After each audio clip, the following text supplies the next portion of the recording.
Hello everyone, welcome to mathematics. I am Stuti और हम पढ़ रहे हैं class 9 mathematics chapter 1 number system. अभी तक हम लोगों ने एक्सरसाइज 1.3 का 1.3 तक सब कुछ अच्छे से कवर किया है। तो अगर आपको उसमें कोई भी डाउट है, मेक श्योर आप वीडियो चेकआउट ज़रूर करें। आज इस वीडियो में हम लोग एक्सरसाइज 1.4 का कुछ कॉन्सेप्ट समझेंगे। ठीक है, बेसिकली एग्जाम्पल्स करेंगे। हम तो सीधे एक्सरसाइज करना चाहते हैं, मतलब सीधे एक्सरसाइज पे आते हैं। देखो ये सही है, बट एज माई सजेशन, अगर आप मुझे अपनी मैम, अपनी एल्डर सिस्टर जो भी मानते हो, तो I would say please watch some concept पहले। ठीक है, अंडरस्टैंड द कॉन्सेप्ट पहले, उसके बाद आप एक्सरसाइज करोगे तो आपकी एक्सरसाइज ऐसे हो जाएगी। तो मेक श्योर कि आप कॉन्सेप्ट जरूर समझें, वो आपके लिए बेनिफिशियल है। So let's start the topic. आज का टॉपिक है हमारा ऑपरेशन ऑन रियल नंबर्स। ठीक है, ऑपरेशन मतलब क्या होता है? वही हमारे एडिशन, मल्टीप्लिकेशन, डिवीजन, सब्ट्रैक्शन, इन सबको हम ऑपरेशन बोलते हैं, आपको मालूम है। एंड यहाँ लिखा है रियल नंबर्स पे हम बात करेंगे। तो देखो, अभी तक आप जो भी ऑपरेशन पढ़े हो, आप लोगों ने पढ़ा है नेचुरल नंबर पे, है ना, इंटीजर्स पे हम पढ़ चुके हैं। यहाँ पे हम बात करेंगे रियल नंबर्स की। अब अगर आपको मालूम है, मैंने आपको फर्स्ट लेक्चर में बताया था, रियल नंबर्स में आपके पास में रैशनल एंड इरैशनल नंबर्स आते हैं, राइट। रैशनल नंबर पढ़ चुके हैं, पी बाई क्यू फॉर्म में होते हैं, क्यू जीरो नहीं होता है। एंड इरैशनल नंबर वो नंबर है जिन्हें आप पी बाई क्यू फॉर्म में नहीं लिख सकते। ठीक है, उन्हीं के ऊपर हम बात करेंगे और देखेंगे कि उनके ऊपर हम कैसे एडिशन, मल्टीप्लिकेशन, डिवीजन, इन सबको कैसे ऑपरेट करते हैं। ठीक है, लॉजिक से करेंगे, बहुत ईजी है। ठीक, चलो। So firstly you will understand, अगर फर्स्ट एग्जाम्पल इज, लिखा हुआ है ऐड करना है आपको 2√2 + 5√3 एंड √2 - 3√3। ठीक है, अब देखो ये खुद में एक नंबर है, आपको इस नंबर को, इस रियल नंबर को इस रियल नंबर के साथ में ऐड करना है। ठीक है, तो ये बहुत इजी है। कैसे करेंगे? आप देखो, ऐसे समझो कि जो √2 लिखा हुआ है ना, ये √2 समझ लो कि कोई क्वांटिटी है। जैसे हम 2√2, यानी कि आपको √2 2 टाइम्स लेना है, और यहाँ पे आपका √2 1 टाइम लिखा हुआ है। ठीक है, आप इसको देखो, अब आप इसको ऐड कैसे करोगे? तो ये 2 टाइम्स है √2, ये 1 टाइम है √2, तो 2√2 + √2 बन जाएगा आपका 3√2।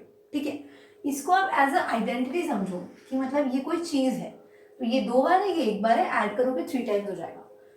और ध्यान रखना है आपको कि आप कभी √2 वाले टर्म को √3 वाले टर्म के साथ ऐड नहीं कर सकते। क्यों नहीं कर सकते? ये ऐसा है कि मैंगो को एप्पल के साथ ऐड नहीं कर सकते, है ना। 2 मैंगो है, उनको ही ऐड कर पाओगे ना कि मैंगो की क्वांटिटी कितनी है। उसी टाइप से √2 एक अलग चीज है, √3 एक अलग क्वांटिटी। आप इन दोनों को अलग अलग सेपरेटली ऐड करोगे। ओके, तो कैसे करोगे? देखो, आप लिख सकते हो यहाँ पे √2 + 5 टाइम्स ऑफ √3। ठीक है, देखो √2 वाला टर्म यहाँ लिखा हुआ है, तो आप √2 वाला टर्म को इस √2 के नीचे लिखोगे। यहाँ पे माइनस का सिंबल है, माइनस लगाओगे। एंड यहाँ पे क्या लिखा है? 3 टाइम्स ऑफ √3। अब यहाँ पे भी √3 है, तो हम 3 टाइम्स ऑफ √3 लिखेंगे। अब आपको इनको ऐड करना है। ऐड मतलब क्या होता है कि जो भी ऑपरेशन लिखा है, आई होप आपको मालूम है, ये बात बहुत ईजी मैं बता रही हूँ कि ऐड मतलब होता है जो भी ऑपरेशन आपका लिखा हुआ है। ठीक है, आपको सिंपल वही बोलो, जो भी साइन आपका मेंशन है, आपको उसको उसके साथ ही ऑपरेट करना है। ठीक है, मतलब अब देखो 2√2 यहाँ लिखा हुआ है, यहाँ पे √2 लिखा हुआ है, तो यहाँ पे 2 बार √2, यहाँ पे 1 बार है, तो क्या हो जाएगा? 2 + 1 3, तो आपका आ जाएगा यहाँ पे 3 टाइम्स ऑफ √2। ओके, अब देखो यहाँ पे क्या है? 5 टाइम्स ऑफ √3 और 3 टाइम्स ऑफ √3। अब हम इसको ऐसे भी कर सकते हो कि यहाँ पे √3 है, √3 को मैंने यहाँ पे उतार दिया, लिख दिया। ठीक, अब देखो यहाँ पे 5 है प्लस में और 3 है माइनस में, तो 5 - 3 कितना होता है? 2 होता है, ये जानते हो। एंड आपको मालूम है कि प्लस है, आपने प्लस वाला आपका जो है नंबर वो बड़ा है, और जो आपका नेगेटिव है वो छोटा है, तो यहाँ पे प्लस आएगा। I hope I am clear about this. क्या किया आपने? 5 - 3 किया, तो आपका यहाँ पे 2 आ गया। एंड क्योंकि आपने 5 में से माइनस किया है 3, तो आपका पॉजिटिव में 2 आएगा, तो आपने भी पॉजिटिव, यानी कि एडिशन पॉजिटिव सिंबल लगाया है। ठीक है, ये आपका होगा एडिशन। बस इतना ही करना है आपको। ठीक है, तो यहाँ पे आपको 2 बातें ध्यान रखनी है। पहला कि आपको कभी भी आप √2 को √3 या √5 के साथ में ऐड नहीं कर सकते। √2 एक अलग चीज़ है, √3 एक अलग चीज़ है, तो आपको कोफिशिएंट को मैच करना पड़ेगा और फिर देन आप उसको ऐड करोगे। Okay, clear? अब देखो, अब हम लोग आते हैं नेक्स्ट एग्जाम्पल पे। क्या लिखा हुआ है? मल्टीप्लाई करना है आपको 6√5 बाय 2√5। तो मल्टीप्लाई तो आपको मालूम है, देखो मल्टीप्लिकेशन में बहुत इजी करना है। यहाँ पे है √5, यहाँ पे भी है 2√5, तो आप लिखोगे 6√5 मल्टीप्लाई बाय 2√5।